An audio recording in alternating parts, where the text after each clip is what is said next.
Salut les cocos. Bon allez, on est reparti pour de nouvelles aventures. Cette fois-ci on va à Okayama. Okayama c'est un peu comme Suzuka, je le considère comme un circuit local. C'est en gros à 180 bornes, un peu moins de 200 bornes de la maison, 2h30 quoi, tranquillement.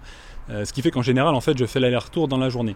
Je dis bien en général parce que cette fois-ci j'ai fait mon petit vieux et j'ai pris un hôtel. La journée de demain en fait commence super tôt, ce qui m'aurait fait partir à 3h du mat, donc bon, moi c'était pas gérable quoi. Sinon t'es complètement pas frais pour la journée et ça le fait pas.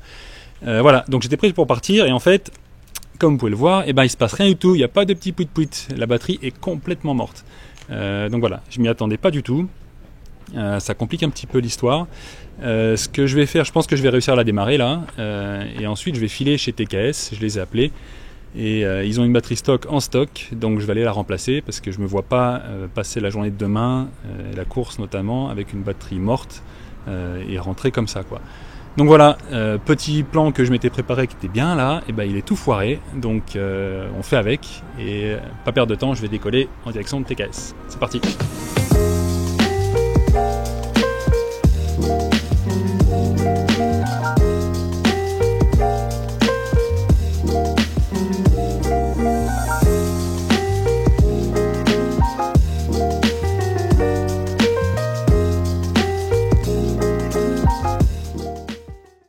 Ok, bon, on vient d'arriver chez TKS là. Je vais demander à changer la batterie et si on a 5 minutes là, j'aimerais bien vous faire un petit tour dans l'atelier là parce qu'il y a quand même des trucs sympas à voir.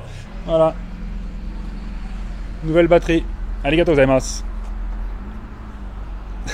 TKS, pour ceux qui ne connaissent pas en fait, c'est le premier à avoir fait, en tout cas au Japon, je ne veux pas parler pour le reste du monde, j'en sais rien, à avoir fait le swap K20 dans les hélices, et c'est le spécialiste en fait au Japon pour ça. Il en a fait, je sais plus, il m'avait dit combien, mais j'ai oublié, je vais pas dire de bêtises, mais c'était un truc, c'était de la folie, c'était des centaines quoi. Donc voilà, c'est le spécialiste, pas que K20 d'ailleurs, il fait aussi des swaps B dans S1, S2, S3 quoi. Voilà, ça on n'en voit pas tous les jours. En plus là, elle est vraiment en version, ah ouais non, c'est en version homme là. Là, je veux pas dire de bêtises, mais je pense que c'est un B18 en 4 papes. Donc, ça doit faire un boucan. Non, mais attends, mais c'est pas possible. L'arrière, là, mais c'est un truc de malade mental. La voiture, elle est magnifique. Alors là, une hélice, mais full carbone. Regardez-moi ça.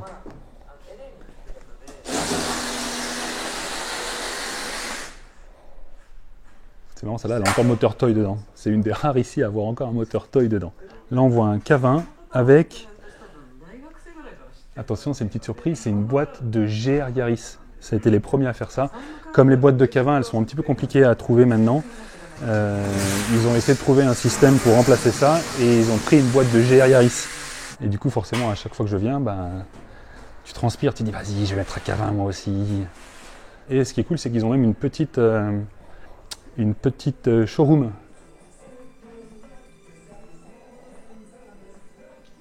Mais voilà, vous voyez le genre de truc. Un moteur Cosworth. Vous voyez le genre de voitures qui sont exposées ici, quoi. Mais il fait aussi beaucoup d'entretien pour des voitures de course, des Lamborghini, des trucs comme ça. Des fois, tu viens, mais tu as des surprises, tu as des caisses, mais de malade mental. Des trucs qui sont vraiment, qui sont en super GT et tout, quoi. Donc, c'est pas un garage de rigolo. Voilà, à l'occasion, peut-être que je viendrai refaire un truc un peu plus long, passer un peu plus de temps, peut-être parler avec le patron et tout aussi, parce qu'il a pas mal d'histoires sympas à raconter, quoi. Et donc voilà, mais là il fait déjà nuit, c'est le moment de décoller pour Okayama, en tout cas pour aller jusqu'à l'hôtel. Essayer de se reposer un petit peu. Alors du coup, comme là, c'est pas forcément le programme qui était prévu pour la vidéo, je vais vous passer un petit peu la partie road trip, parce que voilà, il n'y a pas que ça à faire. Demain en plus la journée est longue et j'avais envie de montrer plein de trucs. Donc ça, je vais le zapper et je vais vous la faire un peu en accéléré jusqu'à demain matin. Là, je roule. Là, je prends un café sur une autre route. Là, je pose une pêche à l'hôtel. Là, je me réveille, la tête dans le pâté. Là, je prends mon petit déj en 5-5. Et là, j'arrive sur le circuit.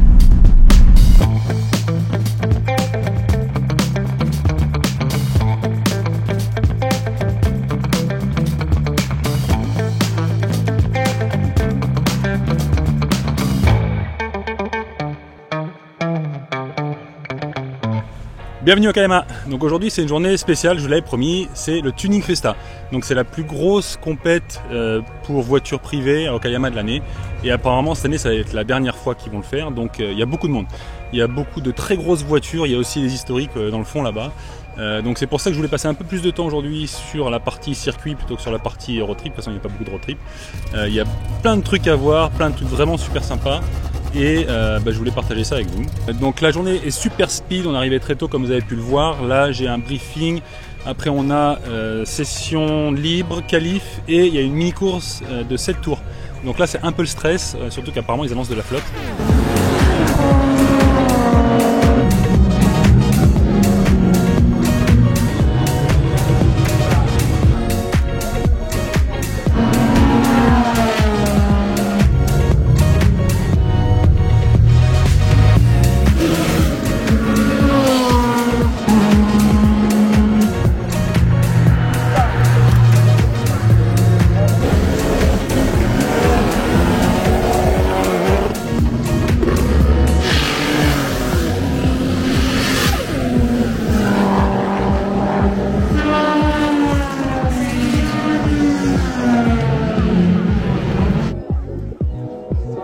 Deux petits mots sur le circuit d'Okayama. Avec le circuit d'Highland, je pense que c'est là où j'ai le plus roulé au Japon. C'est pas un circuit qui est très connu sur la scène internationale, et pourtant il a accueilli le Grand Prix de Formule 1 du Japon en 94 et 95. C'est d'ailleurs Michael Schumacher qui a le record sur le circuit. Aujourd'hui, les principales compètes qu'on peut retrouver, c'est le Super GT, le GT Challenge et aussi le Formula Drift. Bien sûr, il y a plein d'autres compètes locales comme Formule Vita, et tout comme ça. Bien cool, pas très loin de la maison, et on se fait bien plaisir. Je vous emmène faire un petit tour.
Qualif terminé, ça a été très compliqué.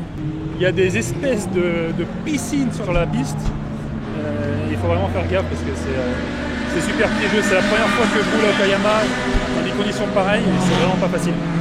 Dans ma session, il y a une Porsche qui s'est crachée là, dans la ligne droite avec le S là. Voilà, ça fait pas rigoler. Bon, je me suis qualifié 14, je suis en plein milieu du peloton, mais au moins je suis à l'extérieur, donc ça sera un peu plus facile pour le départ. La course là c'est dans une petite heure. Je vais profiter de ce temps là pour vous montrer un peu ce qu'il y a dans les paddocks là.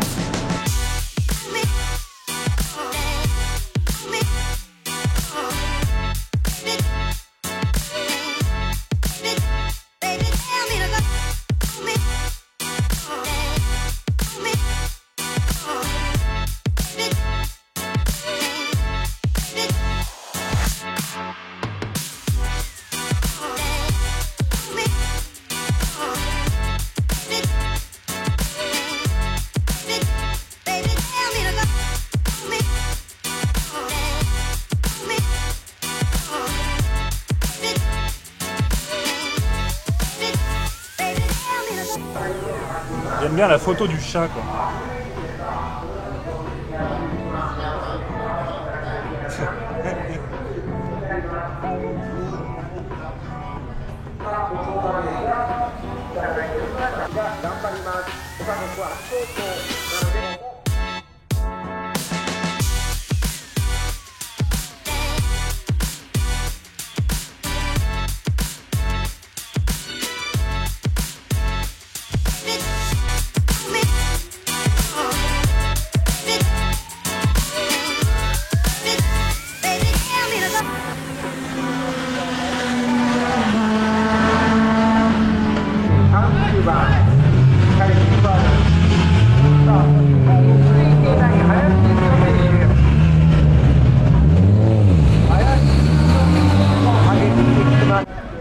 Bon, les courses ont commencé, la quai vient de se terminer d'ailleurs là, sur un drapeau rouge.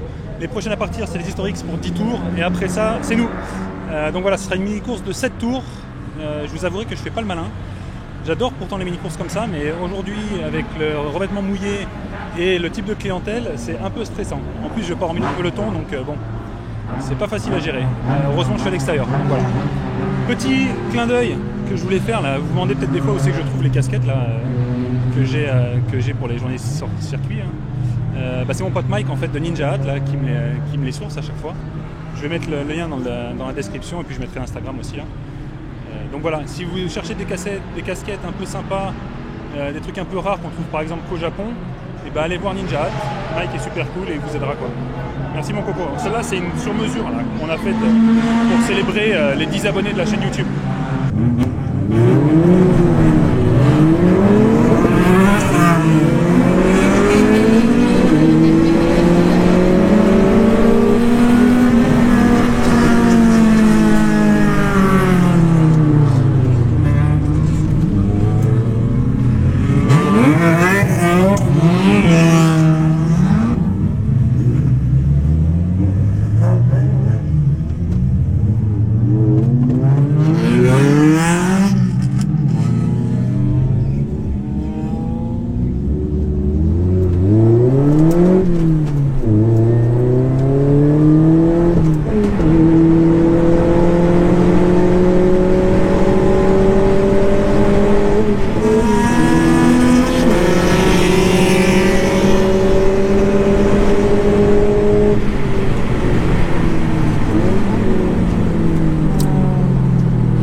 C'était chaud les cocos, chaud, chaud, chaud.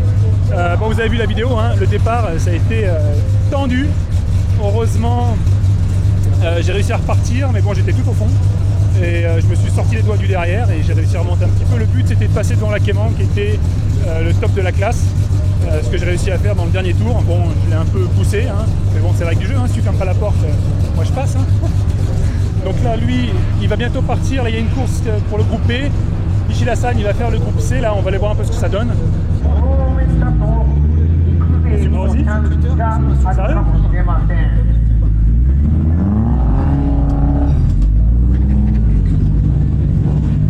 Là, c'est le placement de grid du groupe des hommes. Là. Otoko no groupe. Ganbatte kudasai. Il part en 6 là, à l'intérieur. Il y a du client, il y a de la Auto Select 34, de la FD bien chaude, de la blanche là-bas, je sais pas qui c'est qui l'a préparé, Keio. Putain, une Decide. Decide, ils sont connus pour faire du drag. Et là, ben. Voilà, ils font de la piste aussi.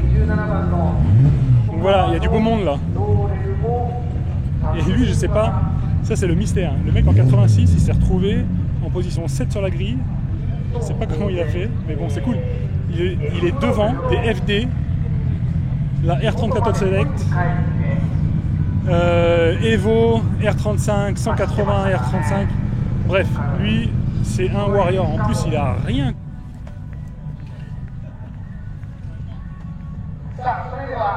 Donc là, c'est les Meister, 4 roues motrices ou propulsion turbo. Donc tout ce qui marche, quoi.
Voilà, la course des hommes est terminée.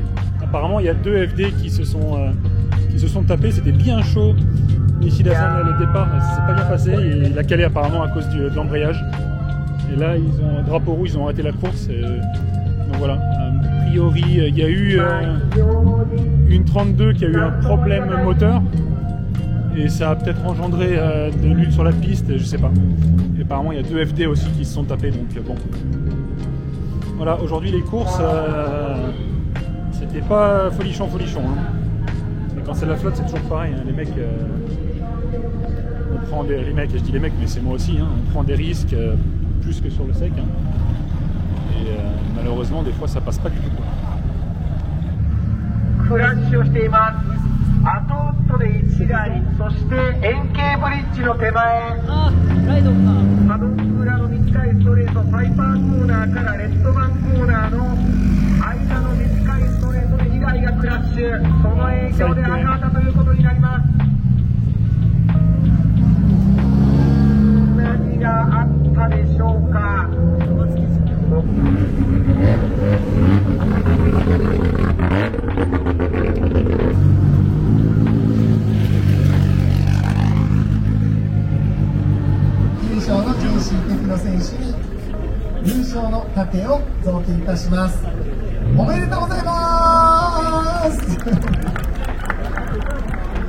Bon bah voilà, premier de la classe, on était 2, c'était pas très compliqué. Okayama, check. Bon, ça a été une journée super intense, notamment à cause de la pluie, d'ailleurs il commence à flotter là. Bien stressant, mais on est en un seul morceau et c'est l'essentiel. Du coup, il reste plus qu'une seule journée et c'est Motegi. Ce qui est cool, c'est que je sais quand ça va arriver. Ce qui est moins cool, c'est que ça va arriver dans 5 jours. Donc c'est un petit peu hardcore là. On va rentrer, prendre soin de Zoupette là et puis repartir directement quasiment quoi. Voilà, je voudrais passer un gros merci à Nishida-san et à Julien pour le coup de main aujourd'hui et pour le coup de main, parce que sans eux, ça aurait été un petit peu compliqué. Et aussi un gros merci à TKS hier pour avoir dépanné avec la batterie. Vous m'avez sauvé la vie. Voilà, prenez soin de vous et puis moi je vous dis à très vite. Bisous.